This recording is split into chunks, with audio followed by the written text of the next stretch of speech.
সুফিয়া বেগম মিনতি করে চলছেন সবার সামনে। নতস্বরে বারবার বলে চলেছেন তার মেয়েকে এত বড় অপবাদ যেন না দেওয়া হয়। ধীরে ধীরে গ্রামের সকল মানুষ জমা হচ্ছে তাদের বাড়ির সামনে। কেউ তামাশা দেখতে এসেছে, আবার কেউ এসেছে বিচার করতে। ইতিমধ্যে গ্রামের চেয়ারম্যানের বাড়িতে খবর পাঠানো হলো, লোক পাঠানো হলো মেম্বার সাহেবের বাড়িতেও। জাফরিনের বড় চাষা এসে তার মাকে বলেছেন, ভাই মরে নেই 2 দিন, আর এখনই তোরা আমার ভাইয়ের বাড়ি বাজারের বাড়ি বানাই নিছিস। জাফরিনের বাড়ির সামনে এবং ভিতরে চলছে তুমুল ঝগড়া। মেয়েটার পক্ষ নিয়ে যে কথা বলতে এসেছে তাকেই কথা শোনাতে পিছপা হচ্ছে না কেউ। তবে জাফরিন একদম চুপ হয়ে দাঁড়িয়ে রয়েছে। তার ভিতর মনে হচ্ছে কোনো অনুভূতি কাজ করছে না। এক গ্রাম লোকের সামনে সে হুট করে এসে দাঁড়ালো ফয়সালের সামনে। চোখে চোখ রাখতে মাথা নিচু করে দাঁড়ালো ছেলেটা। জাফরিন তাকে শক্ত কণ্ঠে জিজ্ঞাসা করলো, আপনি রাতে আমার সাথে ছিলেন? ফয়সাল দৃঢ় কণ্ঠে জবাব দিল, হ্যাঁ। কোন ঘরে ছিলেন আপনি? তোর ঘরে? তুই ভুলে গেছিস? আপনি নিশ্চিন্ত? আপনি আমার সাথে আমার ঘরে ছিলেন? হ্যাঁ। তবে তো আপনি আমার চিৎকারে আমার সাথেই ছিলেন। আপনার গায়ে এসব দাগের কারণও নিশ্চয় আমি। লোকে এখন জেনে গেছে, তখন আর লুকিয়ে রেখে লাভ কি? জাফরিন সজোরে থাপ্পড় মারল ফয়সালের গেলে। বাড়িতে উপস্থিত মানুষের সবাই অবাক চোখে তাকিয়ে রইল মেয়েটির দিকে। রাগে জাফরিনের শরীর জ্বলে যাচ্ছিল। ঠিক সেই সময় তাদের বাড়ির ভিতর থেকে বেরিয়ে এলো জাফরিনের বড় মামা মামি এবং এলাকার চেয়ারম্যান এবং তার স্ত্রী। চেয়ারম্যানকে দেখে সবাই উঠে দাঁড়ালো। সুফিয়া বেগম জাফরিনকে টেনে এনে তার পাশে দাঁড় করাতে জাফরিন চিৎকার করে বলে উঠল, ঠোঁট টিনে ছিঁড়ে ফেলবো আমার বাবা মায়ের সম্পর্কে কেউ কিছু বললে। কুত্তার বাচ্চা, তোদের সাহস কী করে হয় আমার বাড়িতে এসে আমার বাবা মায়ের কথা এসব বলিস? জাফরিনের রাগ যেন হুট করে বেড়ে গেল। সে পাশে পড়ে থাকা চেলাকাঠ নিয়ে এগিয়ে এলো ফয়সালের দিকে। ঠিক সেই সময় বাড়ির সামনে এসে দাঁড়ালো ইভানের গাড়ি। সে দৌড়ে এসে জাফরিনকে 2 হাতে আগলে ধরে সরিয়ে নিয়ে এলো সেখান থেকে। জাফরিন উঁচু করে তুলে নিয়ে সে ঘরের ভিতরে রেখে বাইরে থেকে লাগিয়ে দিয়ে বলল, বাবরে, ইদানিং কি খাচ্ছিস তুই? আমার হাঁসফাঁস লাগছে একটুতে। ভাইয়া তুমি দরজাটা খোল, আজ ওর গুষ্টি কান্দে। আমি যদি হাল না জুড়েছি তখন বলিও। চুপচাপ বসে থাক, আমরা দেখছি। ইউভান তার বাবাকে যথেষ্ট ভয় পায়, তবুও নিজেকে দমিয়ে রাখতে না পেরে বলল, আমি বলেছিলাম আপনাদের, এবার বিশ্বাস হলো? আমি থানায় দিয়েছি, পুলিশ আসছে। এবার পরিবর্তন লক্ষ্য করা গেল জাফরিনের চাচাদের মধ্যে। তারা এগিয়ে এসে বলল, ওদের মধ্যে যা হওয়ার হয়েছে। জাফরিন যেমন আমাদের মেয়ে, ফয়সাল নিজেও আমাদের ছেলে। পুলিশের কাজ কি এখন? আরও 7-5 গ্রামের মানুষ জানিয়ে মান সম্মান নষ্ট করার কি প্রয়োজন? আপনার কথার ঠিক মানে বুঝলাম না। আপনি কি বোঝাতে চাইছেন? যা ঘটছে তা তো আর অস্বীকার করা যায় না। আপনি যদি বয়সে আমার থেকে বড় না হতেন, আপনার এমন কথার জন্য আমি আপনার মুখে লাগাম দিয়ে দিতাম। তর্ক বিতর্কের এক সময় চেয়ারম্যান সাহেব জাফরিনের বড় চাচা আজহারের উদ্দেশ্যে বললেন, আজহার সাহেব, আপনি কি দেখেছেন? আমি আর আমার স্ত্রী কই থেকে এখন বের হয়ে এসেছি। জি না। আপনি দেখেছেন? এখানে যারা আছেন তারা সবাই দেখেছে। আপনারা ভাইয়ের বাড়ির ভিতর থেকে বেরোছে, তাতে কি? তাতে কিছু না। তবে কথা হয়েছে, গতকাল রাতে আমরা এই বাড়িতে আসি। শুধু তাই নয়, রাতে আমরা এই বাড়ি খাতেই খেয়েছি। রাতে ওই মেয়েটার আমার স্ত্রীর সাথে ঘুমেছে। রাতভর আমি আর ওর মামা আলোচনা করেছি বিভিন্ন বিষয় নিয়ে। তাহলে কখন ফয়সাল এলো এই ঘরে? এখন কিছু হবে আগে ওনার ধারণা ছিল, তাই আমরা এখানে। আজহার সাহেব এবার বিপদে পড়লেন। তাদের জানা মতে কেউ ছিল না বাড়িতে। গতকাল রাতে সারাদিন বারবার করে এই বাড়ির খবর নেওয়া হয়েছে। জাফরিন এবং তার মা ব্যতীত তখন কেউ ছিল না। আজহার সাহেব তার ছোট্ট ভাই মানে আশার বাবার দিকে তাকালেন। তাকেও দেখে মনে হচ্ছে চিন্তিত। গতকাল সন্ধ্যার পর ও বাড়ি গিয়েছিল খবর নিতে। তখন তো 2 মেয়ে আর মা মিলে কোরআন শরীফ পাঠ করেছিল। আর তখন তো কেউ ছিল না। তাহলে জাফরিনের মামা কিংবা চেয়ারম্যান সাহেব কখন এলেন? গ্রামের মানুষের মাঝে চাপা উত্তেজনা কাজ করছে। কি হতে চলেছে এখন? কারণ সবাই জানে আজমল সাহেবের ছোট মেয়ের কথা ছেড়ে দেওয়ার মেয়ে না। অপরদিকে তার নামে এত বড় বদনাম রটানো নিচে তার নিজের পরিবার। চেয়ারম্যানের কথায় জাফরিনকে আনা হলো সবার সামনে। তার মতামত জানতে চাইলো। সে বলল, আমি থানায় অভিযোগ করতে চাই। আমার নিরাপত্তার ব্যাপার নিয়ে আমি চিন্তিত। তাই আমি চাইছি আইনের লোকের মাধ্যমে সব সমস্যার সমাধান হোক। জাফরিনকে অনেক বোঝানোর পর তাকে মানানো গেল না। সে নিজের সিদ্ধান্তে অটল রইল। ফয়সালের মা এসে জাফরিনের হাত ধরে ছেলের হয়ে মাপ চাইলেন। জাফরিন বলল, আমার জায়গায় আপনি হলে হয়তো মাপ করতেন, কিন্তু আমি মাপ করতে পারবো না। এর জন্য আমি মাপ চাইছি। আমি চাই একদিনের জন্য হলে সে হাজতবাদ করুক। তাকে থানা অবধি টেনে নিয়ে যাওয়া হবে। আমার আজকের অপমানের যথাযথ মূল্য। জাফরিনের কথা শুনে অধরে প্রশস্ত হাসি ফুটে উঠল মাসুদের। জাফরিনের কণ্ঠস্বর তাকে বেশ আনন্দ দিচ্ছে। সামনে থাকা শতবর্ষী রেড ওয়াইন গ্লাসে চুমুক দিয়ে সে মনোযোগ দিল ফোনের স্ক্রিনে। সরাসরি ভিডিও করে সব কিছু দেখছে। জাফরিন এমন প্রতিবাদে সে মনে মনে পুলকিত হচ্ছিল। একজন নারী, সে কি করে পারে এতটা শক্ত হতে? মাসুদ অনেক মেয়ের সাথে মেলামেশা করেছে। সে এ অবধি এটাই দেখেছে যে মেয়েদের প্রধান অস্ত্র হচ্ছে চোখের পানি। তারা চাইতেও না চাইতেও চোখের পানি, নাকের পানি ব্যবহার করে অন্যের মনে নিজের কথাকে প্রাধান্য দেয়। তারা খুশিতে কাঁদে, কাঁদে অপমানেও কিংবা কষ্টে। কিন্তু এই মেয়েটা তার জীবনের চূড়ান্ত অপমান সহ্য করে নিজেই রুখে দাঁড়িয়েছে। বাংলাদেশের মেয়েদের সম্পর্কে তার দাদার কাছ থেকে যতটা শুনেছে, এই দেশে এমন পরিস্থিতি একজন মেয়ে থাপ্পড় তো দূরে থাক, প্রতিবাদ অবধি করতে হাজারোবার সমাজের কথা ভাবতে হয়। এক চুমুকে গ্লাসের পুরো ওয়াইন শেষ করে দিয়ে নিচে এসে হালকা পরিমাণ স্কচ ঢেলে নিল। সেদিন থেকে আজমল শিকদার মারা গেছে, সেদিন থেকে তার এসব পান করার অভ্যাস যেন ধীরে ধীরে বেড়েই চলছে। কারণ কি তার কন্যা, যার কণ্ঠ শুনলে তার নেশা লাগে, তৃষ্ণা পায়। এক দেখায় আজন্মকালে তৃষ্ণা না, তার গলাটা শুকিয়ে কাঠ হয়ে যাচ্ছে। তার এই ওষুধ সে দূর করে দিয়েছে। এমিলিকে ডেকে এনে তার ব্যক্তিগত ক্রেডিট কার্ড দিয়ে বলল, বাংলাদেশে দেওয়া সকল কাগজপত্র আগামী 3 দিনের মধ্যে রেডি করো। স্যার, হঠাৎ বাংলাদেশে? হ্যাঁ, আজমল সাহেবের লাশ সেদিনে পাঠানোর সকল ব্যবস্থা করে ফেলো। জাফরিন নিয়ে তার বোনেরা আর এক মুহূর্ত কোনো দুশ্চিন্তা রেজে রাজি নয়। তাদেরকে যে যত দ্রুত সম্ভব শহরে আসার জন্য দুই বোন অনুরোধ করতে লাগলো। শুধু তাই নয়, বড় আপা কাঁদতে কাঁদতে পেশার হাই করে ফেলেছে। জাফরিন মনে হচ্ছে এই মানুষটাই জন্ম হয়েছে কাঁদার জন্য। সে কাঁদতে থাকে কোনো না কোনো কারণ ছাড়াই। মায়ানের রেজাল্ট খারাপ হলেও সে কাঁদে, আবার ভালো হলেও কাঁদে। সবার কথা এবার আর ফেলতে পারল না। সুফিয়াকে নিয়ে ভাই এক গাড়িতে করে চলে আসছিল। জাফরিন আসছিল ইভানের সাথে। কিছু দূর আসার পর ইভান রাস্তা পরিবর্তন করতে জাফরিন জিজ্ঞাসা করে, আমরা কোথায় যাচ্ছি? কাজী অফিস। জাফরিনের দুই চোখ হঠাৎ করে আনন্দে ভরে উঠল। কিছুটা রাগত স্বরে বলল, তবে এতদিন নাটকের কি দরকার ছিল? আমি অন্তত একটা শাড়ি পরে আসতাম। আগে এই সমাজের মুক্ত বন্ধ করি, এরপর একটা না 10টা শাড়ি পরা যাবে। কাজী অফিসের সামনে দাঁড়িয়ে জাফরিনের শক্ত করে জড়িয়ে ধরেছে ইউভানের হাত।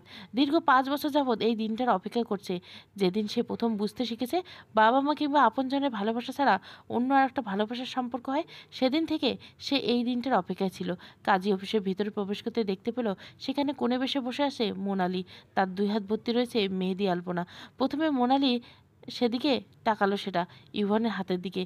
হুট করে মনে হলো শরতের আকাশে মেঘ জমছে, সে যেন সময় বৃষ্টি হবে। তার নিজের মন খারাপকে লুকানোর ব্যর্থ চেষ্টা করে তাকালো ইভানের হাতের দিকে। সে হাত আবদ্ধ হয়েছে জাফরিনের হাতে। হাত ছড়িয়ে নিয়ে জাফরিন তার দিকে এগিয়ে গিয়ে বলল, আমার অপেক্ষার অবসান ঘটিয়ে এবার তোমরা বিয়ে করে নিচ্ছ? অনিচ্ছাকৃতভাবে হেসে মনালি হ্যাঁ সূচক জবাব দিল। জাফরিন খুশিতে তাকে জড়িয়ে ধরে রইল বেশ সময়। এর ফাঁকে ইউভান প্রয়োজনীয় কাজ সেরে এলো। তাদের পাশে বসে বলল, এবার তবে কাজ শেষ করা যাক। মোনালি হ্যাঁ সূচক জবাব দিল। ঠিক সেই মুহূর্তে তার ফোনটা বেজে উঠল। কল রিসিভ করতে নিঃশব্দে কিছু সময় পার করলো সে। নিজের চেয়ার ছেড়ে উঠে যেতে যেতে বলল, আমার পক্ষে এই বিয়ে করা সম্ভব নয় ইভান। আমি জানি আজকের পর থেকে হয়তো তুমি কখনো আমার মুখ দেখতে চাইবে না, কিন্তু আমার কোনো উপায় নেই। আমি তোমার জন্য কোণে বেশে এখানে বসেছিলাম পুরো পরিবার এবং বাবার মতের বিরুদ্ধে, কিন্তু আমি পারলাম না আমার 25 বছরের পিছুটান রেখে তোমার হাত ধরতে। আমার বাবার কান্না যে আমি সহ্য করতে পারছি না, পারলে আমায় মাফ করো। ইভান নিশ্চুপ হয়ে বসে আছে। সেজন্য জানতোই যে এমন কিছু হতে চলেছে। স্থির জাফরিনকে নিজেকে স্থির রাখতে পারলো না। সে মোনালির হাত ধরে বলল, আপু, আমরা সবাই মিলে একটা ব্যবস্থা ঠিক করে নিব। এইভাবে সব কিছু শেষ করে দেওয়া ঠিক হবে না। মোনালিকে কিছু বলতে না দিয়ে জাফরিন হাত ছাড়িয়ে দিয়ে দ্রুত গতিতে বেরিয়ে গেল। পেছনে ফেলে গেল তার দীর্ঘ 5 বছরের প্রতিশ্রুতি, ভালোবাসা এবং এক জীবনের স্বপ্ন। গাড়িতে বসে জাফরিন ইভনের দিকে তাকিয়ে রইল। ইভন আপন মনে ড্রাইভিং করতে ব্যস্ত। শহরের ভিতরে ইতিমধ্যে প্রবেশ করছে তারা। রাস্তায় সিগন্যালে দাঁড়িয়ে জাফরিন পানি কিনে দিল। সে এক বাচ্চার থেকে হাওয়াই মিঠাই নিল। সেসব হাতে নিয়ে জাফরিন ইভানের উদ্দেশ্যে করলো, ভাইয়া, তোমার কান্না পেলে তুমি কাঁদতে পারো কেন? আপুর চলে যাওয়াতে তোমার কষ্ট হচ্ছে, আমি বুঝি পাস্তি, কিন্তু কি বলবো? জাফরিনের দিকে জিজ্ঞাসা দৃষ্টিতে তাকিয়ে রইল ইভান। মেয়েটার হাতে থাকা হাওয়াই মিঠাই প্যাকেটটা খুলে দিয়ে বলল, আমাদের সমাজ বড্ড খারাপ সমাজ, জানিস তো? এখানে প্রেমিক ব্যতীত অন্য কেউ একজন মেয়ের জন্য ফুল কিনতে পারে, এটা এই সমাজ মেনেই নেয় না। একজন মানুষ যখন ফুলের দোকানে কিংবা রাস্তার ধারে কোনো ফুল কিনে, ফুল বিক্রেতা থেকে শুরু করে আশেপাশে সবাই মনে করে যে এই ব্যক্তিটা তার প্রেমিকার জন্য কিনেছে, অথচ ফুলগুলো তার বোন কিংবা মায়ের জন্যও কিনতে পারে।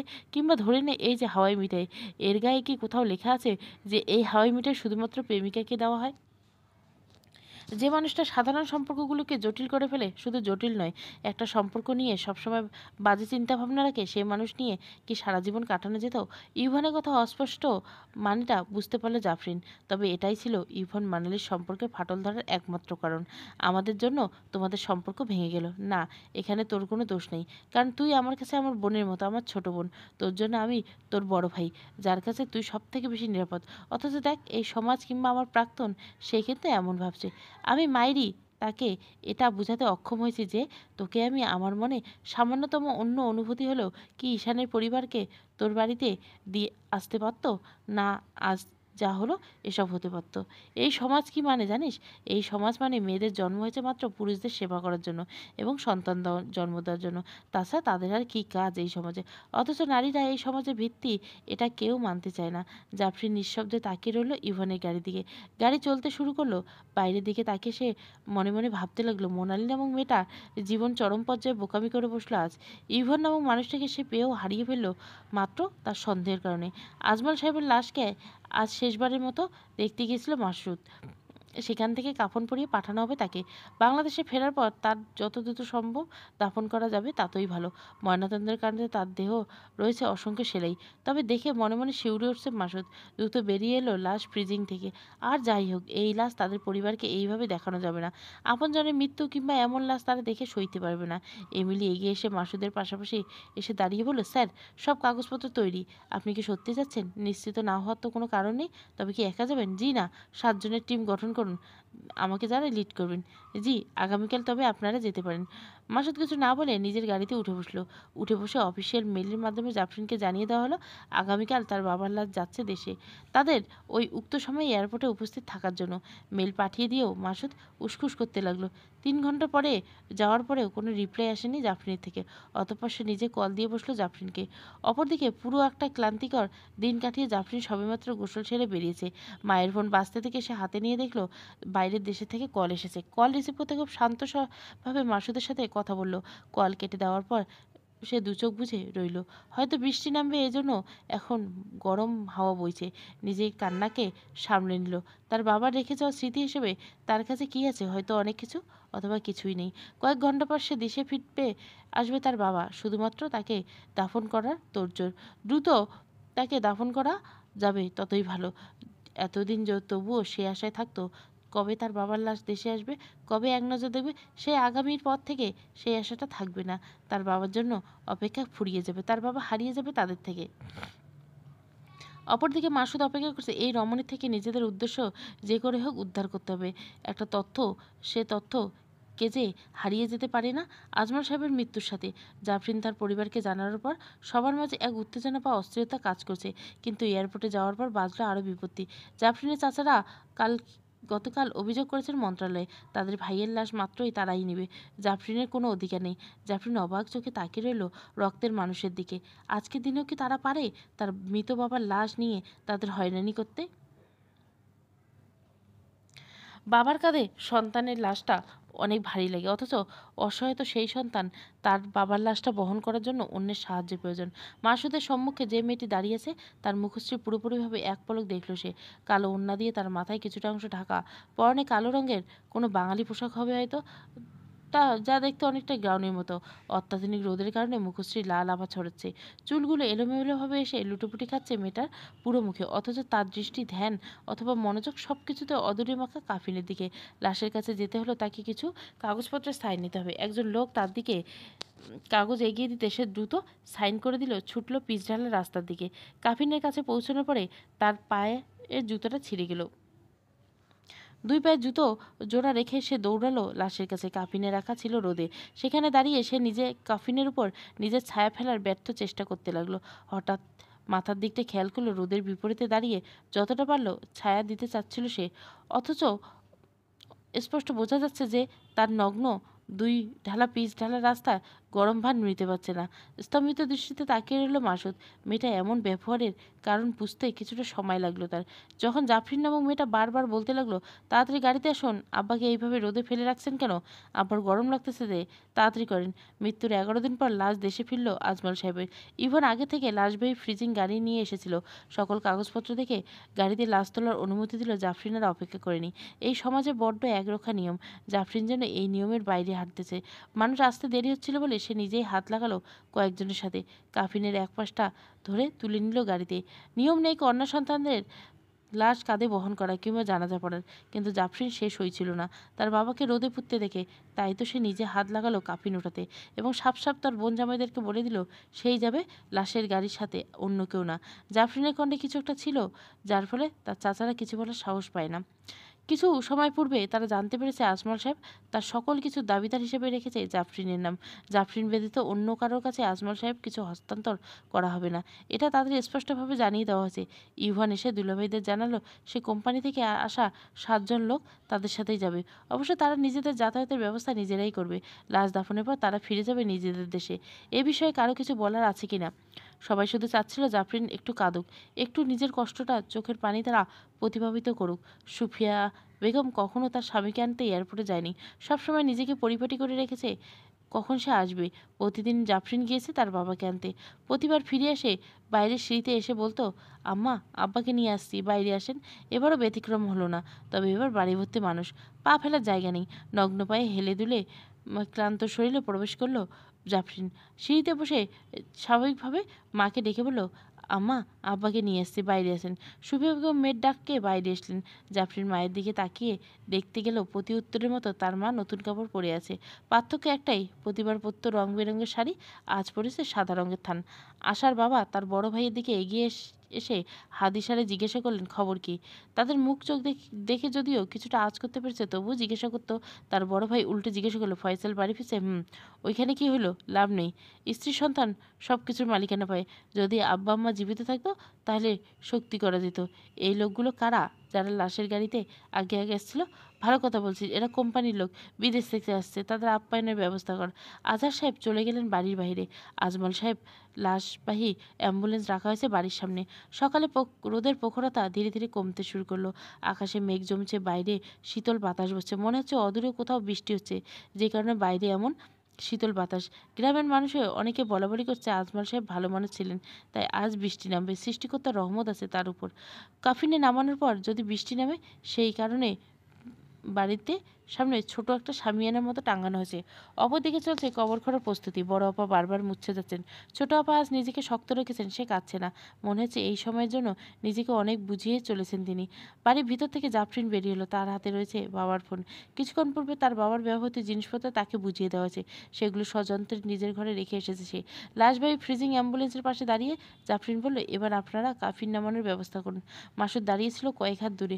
অদূরে দাঁড়িয়ে এই মেয়েটা তার পাশে বসেছিল। মাসুদ তাকে দেখতে পেল। জাফরিনের পরিবারে কেউ বিদেশিদের চেহারা এখনও দেখতে পারেনি। তাদের মুখ কালো মাস্ক দ্বারা আবৃত। কঠিন হৃদয়ে এ রমণীর দ্বারা নিজেকে কাজ হাসিল করতে হলে অবশ্যই তাকে বেশ কাঠখড় পোড়াতে হবে, এটা সে বেশ ভালো করে বুঝতে পারল। আজমল সাহেব কাফিন নামানোর পূর্বে জাফরিনের থেকে কিছুটা দূরে গেল। এবার আর কোনো শক্তি নেই কিছু করার। দুই দুলাভাই দাঁড়িয়ে রইল কাফিনের সাথে। ধীরে ধীরে খোলা হলো কাফিনের গায়ে লেগে থাকা ইমিগ্রেশন কোনো কাগজ। সেটা তার চাচারা নিয়ে রেখে দিয়ে বলল, এসব কাগজের দরকার কোম্পানি থেকে টাকা, এগুলো ছাড়া দিবে? লাশের মুখে অনাবৃত হতে কান্নার ধমকে পড়ে গেল পুরো বাড়ি। আজমল সাহেবের মুখের একটা বাঁ পাশ হয়ে ফুলে গেছে। সফেদ রং ছিল আজমল সাহেবের গায়ের রং। দেখে মনে হচ্ছে তার দেহে কোনো রক্ত নেই। আবার কারো মনে ছিল লাশটা কালো হয়ে গেছে অনেক। একে একে সবাই এনে লাশ দেখাচ্ছিল। জাফরিনের দুই বোন মা সবাই লাশ দেখেছিল, কিন্তু জাফরিন খানিকটা দূরে ছিল সবুজ মাঠ। সেই মাঠের এক প্রান্তে রাখা ছিল লাশ, তার ঠিক অপর প্রান্তে সবুজ ঘাসের উপর পশ্চিম দিকে মুখ ফিরিয়ে কেঁদেই চলেছেন জাফরিন। তার দু চোখে এতদিন জমেছে সাতমাহ সমুদ্রের নোনা জল, যা আজ গড়িয়ে পড়ছে অনবরত। নিজেকে ধরে রাখতে পারল না সে। মাঠের একপাশে বসে আত্মনাদ করে কাঁদছিল জাফরিন। চুল এলোমেলো হয়ে ছড়িয়ে পড়েছে পুরো পিঠ। তার বাবার বলে যাওয়া কান্নার ডাক শুনে আশেপাশে সবাই বলতে লাগলো, আজ এই মেয়েটা কাঁদুক, ওরে ধরে না, আজ না কাঁদলে ও বাঁচবে না। ও ওর এতদিনের সব কষ্ট বাপেরে দেখে লুকাতে পারছে না। ইভান আর মায়ান দাঁড়িয়ে আছে জাফরিনের পাশে। জাফরিন মাটিতে মাথা ঠেকিয়ে কেঁদেই চলছে। কিন্তু এবার তাদেরকে যেতে হবে। দীর্ঘ সময় লাশটা রাখা ঠিক হবে না। সকল প্রস্তুতি শেষ। এবার জাফরিন তার বাবাকে শেষটা দেখালে তারা এগিয়ে যাবে, কবরস্থান দেবে। মায়ান ইভান দুজনে জাফরিনকে উঠিয়ে দাঁড় করালো। মেয়েটা ভাগ্নেকে জড়িয়ে ধরে চিৎকার করে কাঁদছে। ধীরে ধীরে সে এগিয়ে গেল বাবার লাশের কাছাকাছি। লাশের কাছাকাছি আসতে হুজুগের লাশের মুখ থেকে কাপড় সরিয়ে দেখলেন। জাফরিনের বাবা বাবা বলে চিৎকার করে কাঁদতে কাঁদতে বসে পড়লেন খাটিয়ার এক পাশ ধরে। কাঁদতে কাঁদতে তার কথা বলতে কষ্ট হচ্ছিল। সেখানে সবাই কিছু ঘেন্না পাচ্ছিল লাশ নিয়ে, কারণ এতদিন হয়েছিল। তাছাড়া ফ্রিজিং করা ছিল, এবার লাশটা কেমন নরম নরম দেখাচ্ছে। সেখানে জাফরিন নিজের হাত দিয়ে বাবার মুখশ্রী স্পর্শ করে আব্বা আব্বা আব্বা। হুট করে বৃষ্টি শুরু হলো। বৃষ্টির ছাট এসে লাগছিল জাফরিনের গায়ে। যে বৃষ্টির ছাটের পথে অবরোধ হয়ে দাঁড়িয়ে থাকা মাসুদ বড্ড ইচ্ছে হলো এই মেয়েটির মাথায় হাত রাখতে, তাকে বলতে আছে তার পাশেই আছে। আমি নিয়াজ চৌধুরী, মরহুম আজমাল শিকদারের বড় জামাতা। মরহুম পরিবারের পক্ষ থেকে আপনাদের সকলের উদ্দেশ্যে বলছি, যদি আপনারা কেউ আমার মরহুম শ্বশুরের কাছে কোনো উপকার ঋণের দাবি দেওয়া থাকেন, আপনারা আমার জানা মতে পারেন। আমরা তার ঋণ পরিশোধ করব। মাথার কাঁঠাল গাছে হেলান দিয়ে পাথরের মতো দাঁড়িয়েছিল জাফরিন। সে জানে তার বাবার কাছে কেউ কোনো ঋণ নেই। শুধু সে নয়, সে এই কথাটাও সকলে জানে। তবুও জিজ্ঞাসা করার তাদের কর্তব্যের মাঝে পড়ে বলে জিজ্ঞাসা করা হলো। ইমাম সাহেব পুনরায় জিজ্ঞাসা করলেন সকলের উদ্দেশ্যে। সবাই না করলে এগিয়ে গেল আশার বাবা। সে এগিয়ে এসে ইমাম সাহেবকে বলল, তার ঋণ নেই, কিন্তু সে আমাদের সাথে বেইমানি করেছে। এটাও কি ফয়সলা করা যেতে পারে? তার কথায় ভিতরে চমকে উঠল ইমাম সাহেব। এত শুনেছে ওরা কি কি করেছে, আজ কি লাশ দাফনে বাধা দেওয়ার পায়তারা করতেছে তারা? বয়স্ক ইমাম সাহেব বিজ্ঞ মানুষ, স্মিত হাসি ফুটে থাকে তার অধরে। দৃষ্টি অধিকাংশ সময় নিচের দিকে রাখে। তিনি মানেন একজন নারীর যেমন পর্দা মেনে চলা উচিত, পুরুষের উচিত তার দৃষ্টি সংযত করা। কিন্তু এবার সে আশার বাবার চোখের দিকে সরাসরি তাকিয়ে বলল, মারহুম ইমামি বেঈমানি কাজের হিসাবে আল্লাহ তাআলার অবশ্যই নেবেন। প্রতিটা কাজের জবাব দিয়ে সে করবে। কিন্তু আমরা এখানে তার ঋণের কথা বলছি। আপনি কি তার কাছে কোনো ইহজাগতিক কিছু মানে টাকা পয়সা পাও না তার? ওভাবে না পাইলে তো পাই, ওই তো এত সহায় সম্পত্তি সব বই আর মেয়েগো দিয়েছে, আমাদের ঠকায়নি। জি না, সে তার নিজের সম্পত্তি তার কন্যাদের ভাগ করে দিয়েছে। আপনাদের অংশ আপনাদেরকে দিয়েছে। কিন্তু এখন সে কোম্পানি থেকে টাকা পাবো, ওগুলো ওগুলো আমাদের হক, তাই না? সে যদি কোনো অন্যায় করে থাকে আর সেই অন্যায়ের ভাগ নেবে। আর যদি কোনো ঋণ থেকে থাকে তবে সেই ঋণ শোধের দায়িত্ব নেবে। তা নিব কেন? অন্যায়ের এটা ভাগ করে কন্যারা নেবে। তার কন্যারা সকল কিছুতেই মেনে নেবে। তার স্ত্রী তার ঋণের শোধের দায়িত্ব নেবে। যদি কেউ এই দায়িত্ব না নেয় তবে মারহুমের প্রতি তার কোনো দায়িত্ব থাকবে না। আশার বাবা এ যাবৎ সময় ইমামের সাথে নিচু স্বরে কথা বলছিল। খুব একটা সুবিধা না করতে পেরে চলে এলেন সেখান থেকে। ইমাম সাহেব এবার জাফরিন ও তার বোনদের বলেন, মা, পৃথিবীতে কারো বাবা মা চিরজীবী হয়ে থাকে না। আমরাও একদিন চলে যাব। এবার আপনারা শক্ত হন। আপনাদের বাবাকে খাস নিয়মে মাফ করে দিন। আমার তাকে জানাজা নিয়ে যাব। বড় আপা শেষবারের মতো বাবার চেহারা দেখতে চাইল, কিন্তু এবার সে কাঁদলেন না, জ্ঞান হারালেন না। স্বল্প সময় কিন্তু দীর্ঘ মনোযোগ দিয়ে তাকিয়ে দেখলেন তার বাবাকে। তার ৩০ বছরের জীবনে সে তার বাবাকে সব থেকে বেশি ভালোবাসছে। আব্বা ডাকটা শুধু নিজের বাবার জন্যই ছিল তার। মানুষ শখ আহ্লাদ করে নিজের সন্তানকে আব্বা ডাকে, কিন্তু সে কখনো ডাকেনি। বাবার মুখের উপর দিকে তাকিয়ে সে বিড়বিড় করে বলল, আব্বা, আমি শক্ত আছি, আপনি চিন্তা করবেন না। আমি থাকতে আমার ২ বোনের এবং মায়ের কোনো ক্ষতি হতে দিব না। আপনি না বলতেন আমরা আপনার কন্যা না আপনার জান্নাত। আমি চাই আপনার সাথে আমার জান্নাতে দেখা হোক।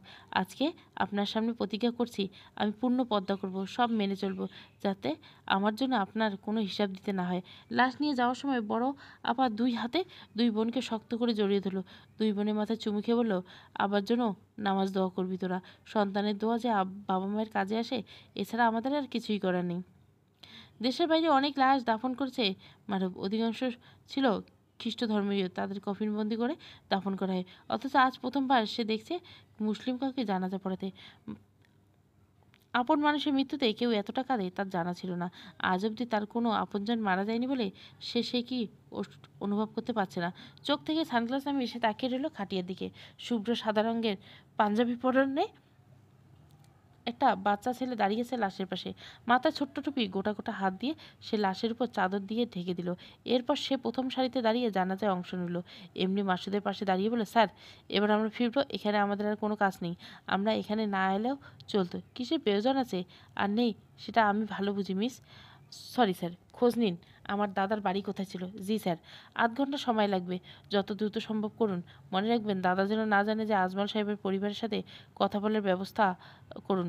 জাফরিনের সামনে তার মা বসেছে, কেউ তাকে পুনরায় গোসল করিয়ে সাদা কাপড় পরিয়েছে, তার দেহের সমস্ত ঘটনা খুলে নিয়েছে। এই শোকের মাঝে মায়ের চেহারা থেকে চৈতন্য ফিরে পেল। দ্রুত এগিয়ে এলেই বলল, মায়ের গহনা কই? তোমার বড় চাচির কাছে। খুলছে কেন? এটাই নিয়ম, হাদিসে নেই। আমার মায়ের মানসিক অবস্থার সাথে এমন তামাশা না করলেও চলছে না। জাফরি নিজের গলা থেকে সরু চেন, কানের দুল, নাকফুল খুলে মাকে পরিয়ে দিয়ে তাকে জড়িয়ে ধরে কাঁদতে কাঁদতে বলল, আব্বা, আব্বা আছেন। এই যে আমরা, আমরা 3 বোন। আপনি আমাদের মুখের দিকে তাকিয়ে শক্ত হন আম্মা। আব্বা কিন্তু আমাদের দায়িত্ব আপনার হাতে দিয়ে গেছেন। মেয়েকে চুপচাপ নিজের বুকের সাথে জড়িয়ে রাখলেন সুফিয়া বেগম। তার বুকে দীর্ঘ সময় থাকতে থাকতে কখন জাফরিন ঘুমিয়ে গেছে সে নিজেও বুঝতে পারছে না। জাফরিন তার সময় কবর দেওয়া হলো। লাশ দাফন করে আসার সময় মাসুদ বসেছিল তার পাশে। ঘুম থেকে ওঠার পর জাফরিন এসে বলল তাদের ভাষায়। মাসুদ ইংরেজি ভাষায় বলেছিল, অন্য একজন বাংলায় ট্রান্সফার করেছিল। যদি এটার প্রয়োজন ছিল না, তবুও কে বাধা দেয়নি। মাসুদ জানালো, এমন হবে তাদের আশা যদি কোম্পানির কোনো নিয়ম নেই, তবু আজমল সাহেবের দীর্ঘ সময় তাদের সাথে কাজ করেছেন বলে তাদের আশা। তারা দুঃখিত যা হয়েছে এসবের জন্য। তাদের পাওনা অর্থ সময় মতো অ্যাকাউন্টে পৌঁছে যাবে। এরপর জাফরিন দিকে তাকিয়ে সে বলল, আপনার কি কানাডায় যাওয়ার কথা ছিল? জাফরিন সম্মতি জানাতে মাসুদ পুনরায় বলল, আপনার জন্য আমাদের বস একটা অফার পাঠিয়েছে। যদি এটা কোনো ক্ষতিপূরণ হতে পারে বলে আমার বিশ্বাস করি না, তবু আজমল সাহেবকে সম্মান করেই বলছি। আপনার একাডেমিকের সকল খরচ আমাদের কোম্পানি বহন করবে। আপনি রাজি থাকলে স্পেনের টপে কোনো ভার্সিটিতে ভর্তি করানোর দায়িত্ব আমাদের। এছাড়া কোম্পানি আপনার যোগ্যতা অনুসারে চাকরির ব্যবস্থা করে দিবে। জাফরিন কিছুই বলল না। তারা জানালো ভেবে জানাবে। মাসুদের বাকিরা বিদায় নিয়ে চলে গেল। পিছনে ফেলে গেল জাফরিনের সন্দেহ, যার দু চোখ বারবার আটকে যাচ্ছিল কথা বলার লোকটির কণ্ঠমণির উপর। সে কি লোকটিকে চেনে? ধীরে ধীরে কেটে গেল 2টো দিন। আজ আজমল সাহেবের জন্য মানুষ খাওয়ানো হচ্ছে।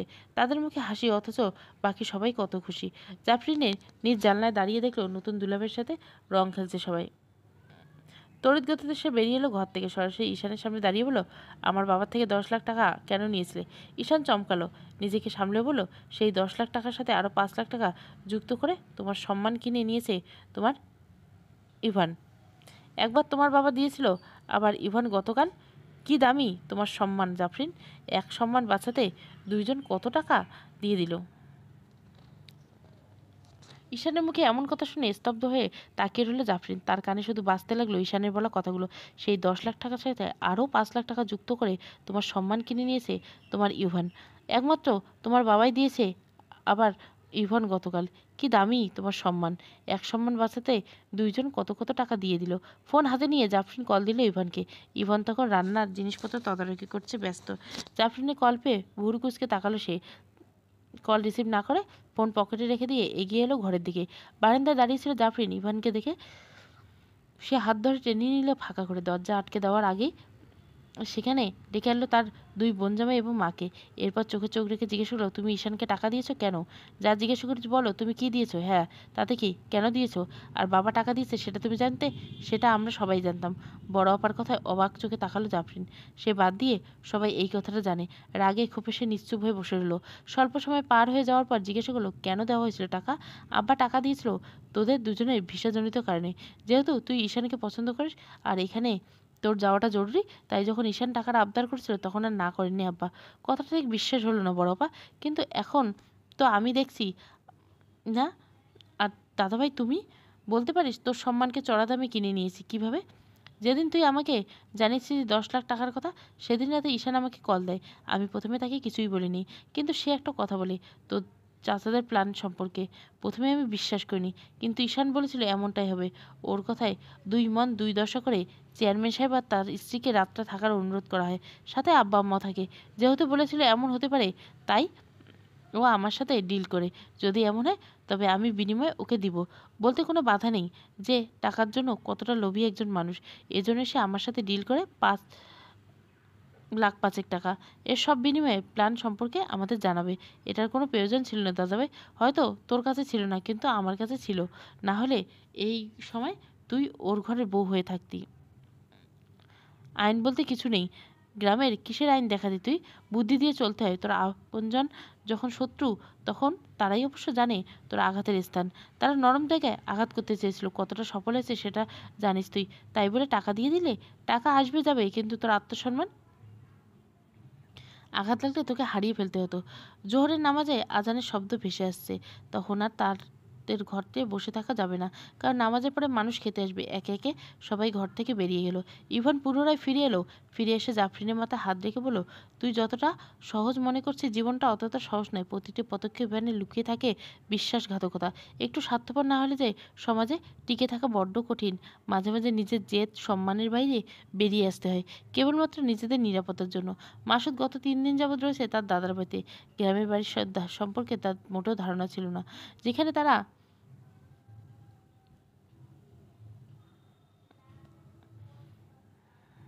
যেখানে এই দেশে দুর্বিষহ দিন পার করেছে তাদের পরিবারের একটা অংশ সেখানে এসে খোঁজ নিতে দেখিয়ে দেওয়া হলো জীর্ণশীর্ণ একটা বাড়ি।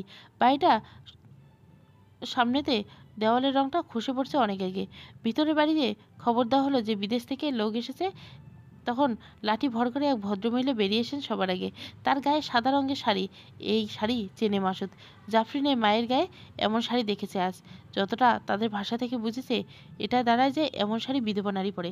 তাকে সালাম দিয়ে পরিচয় দেওয়া হলো সে অমুকের নাতি। ভদ্রমহিলার চোখের চশমাটা ভালো করে মুছে আবার পড়লেন। বয়সের ভারে দু চোখে ক্ষীণ দৃষ্টি। দোভাষী লোকটিকে আবার জিজ্ঞেস করলো কে সে। পুনরায় জবাব পেল মাসুদ সাহেবের নাতি। ভদ্রমহিলা আবার জিজ্ঞেস করলো মাসুদ সাহেব জীবিত আছে কিনা। ঠিক সে সময় গেট খুলে ভেতর থেকে একজন মধ্যবয়স্ক লোক 50-এর কোঠে পৌঁছেছে আসার সময় বৃদ্ধা লোকটিকে জড়িয়ে ধরে কেঁদে বলেন, মারুফ রে, এটা কি কয়? এই ছেলে কি তোর বাপের নাতি? এত বছর পর তারা কি কয়? মাসুদ অল্প অল্প ভাষা যা বুঝে তাতে বুঝতে পারল এখানে লুকিয়ে আছে তার পরিবারে আরেক অতীত। আর এই ভদ্রমহিলা তার দাদার প্রথম স্ত্রী সুরমা। এই রমণীকে তার দাদা নদীর সাথে তুলনা করেন এবং বলেন অতীত জীবন্ত সুরমা নদীর মতো। তাদের সাথে কথা বলার পর সে আজ জানতে পারল আজ দীর্ঘ 50 বছর পূর্বে তার দাদা এই দেশ ছেড়ে চলে যায়, আর কখনো আসেনি। তখন মাঝে মাঝে দুই একটা চিঠি দিত, কিন্তু এরপর সেটাও দেওয়া বন্ধ হয়ে যায়। সবাই ভেবেছিল সব মারা গেছে এবং সেই বৃদ্ধা নিজেই একা হাতে মানুষ করেছেন তার ছেলেকে। সবটা শুনে মাসুদ তাদের আশ্বস্ত করলো তাদের সব কিছুর দায়িত্ব এবার থেকে তার। খুব দ্রুত তারা তার সাথে যাবে। তখন না হয় মুখোমুখি হবে, মাসুদ সাহেবকে জিজ্ঞাসা করবে কেন এসব লুকোচুরি। ভালোবাসার সময় তো নেই, ব্যস্ত যে ভীষণ কাজে। হাত রেখো না বুকের ভাঁজে, ঘামের জলে ভিজে সাবার করালো রোদ্রুর। কাছে পাই না হৃদয় রোদ দূরে, কাজের মাঝে দিন কেটে যায় কাজের কোলাহল।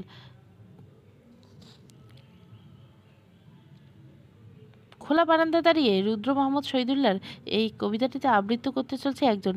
মেয়েটির নাম সম্পর্কে জানা নেই মাসুদের, শুধু সে জানে মেয়েটির সম্পর্কে তার চাচাতো বোন হয় এবং খুব ভালো রান্না জানে। ল্যাপটপে বসে মেল চেক করছে সে। কবিতাটা শুনে তার মনে হলো যে এই মেয়েটির কথা, যাকে দেখলে বুকের মাঝে পূর্ণ অনুভব করা হচ্ছে। ফোনের স্ক্রিনে লক খুলে ছবির দিকে তাকিয়ে রইল মাসুদ। আচমকা তার কেমন তৃষ্ণা পাচ্ছিল। অধর জোড়া যেন শুকিয়ে কাঠ হয়ে আসছিল। এমনিকে কল দিয়ে গাড়ি বের করতে বলল সে। গুগলে ম্যাপ করে গ্রামের মেঠো পথ ছাড়িয়ে যখন জাফরিনের বাড়িতে পৌঁছেছে তখন রাত 9টা বাজে। তাদের বাড়ি দেখা যায় এমন একটা জায়গায় দাঁড়িয়ে কল দিল জাফরিনকে, কিন্তু কি বলবে সে। অপরদিকে কল কয়েকবার রিং হওয়ার পর রিসিভ করছে জাফরিন, কিন্তু হ্যালো আর বলা হলো না।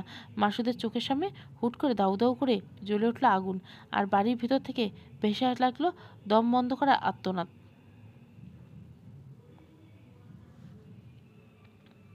ফোন কল রিসিভ করে নিজ ঘর থেকে বেরিয়ে এলেন জাফরিন। আজ পুরো দিন বাসায় অনেক মানুষ ছিল। চারদিকে এখনও খাবারের গন্ধ। এটো খাবারগুলো যেখানে সেখানে ফেলা আছে। কুকুরের একটা করে দল ঝগড়া বাঁধিছে। কেউ একজন লাঠি দিয়ে এগিয়ে গেছিল তাদের মাত্রে। জাফরিন না করছে, তাদের খেতে দিতে বলেছে। প্রতিটি প্রাণীর রিজিক নির্দিষ্ট থাকে, তাদের এখানে রিজিক আছে বলে খাচ্ছে।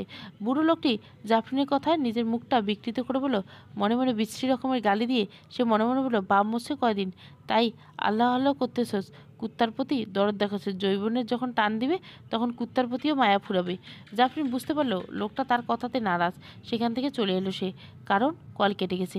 ঘরের বারান্দায় আসতে তার ফুপুর সাথে দেখা হলো। সে একটা বিচার নিয়ে এসেছে।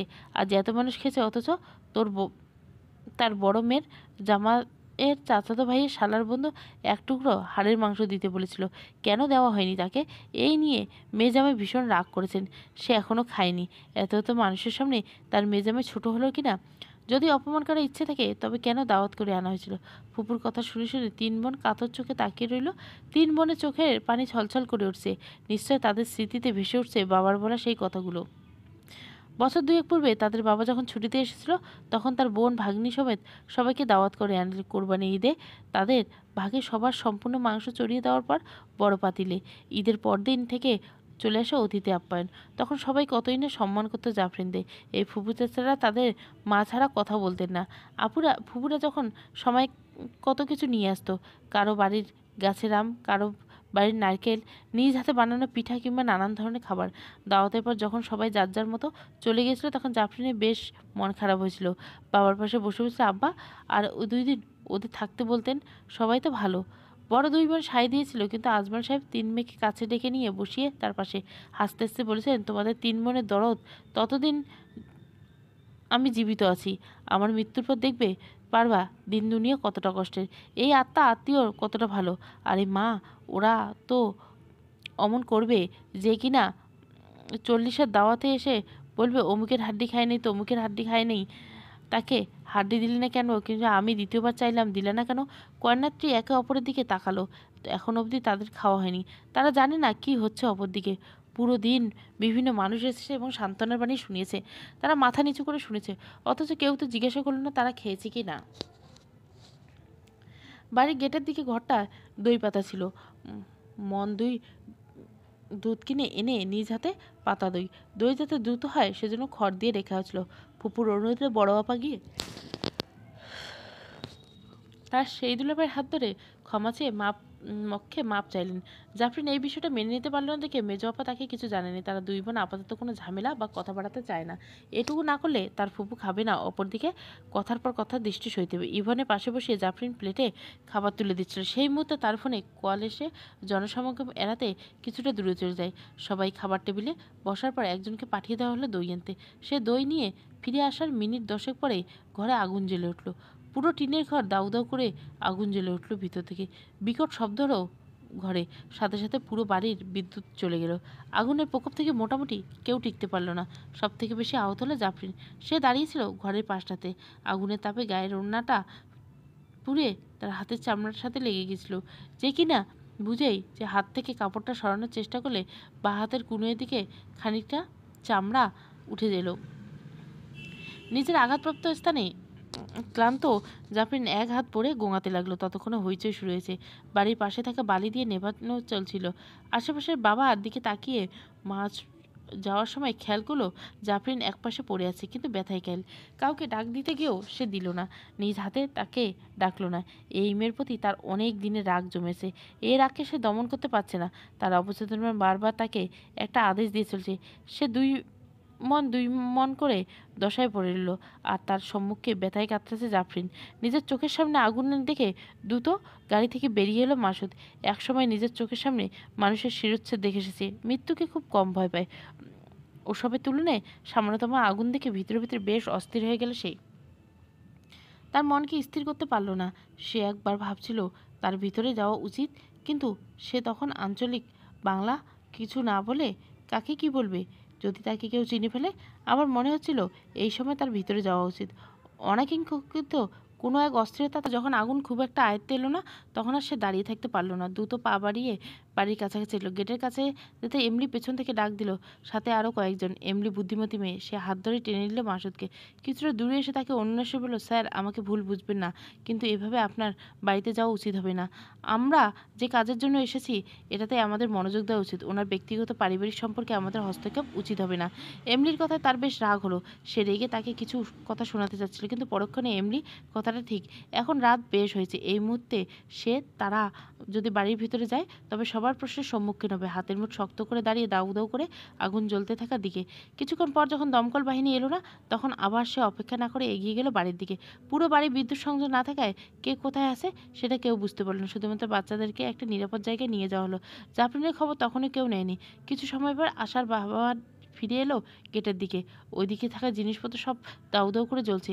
জাফরিন সেখানে পড়ে থাকতে দেখে সে এবার আর পিছপা হলো না।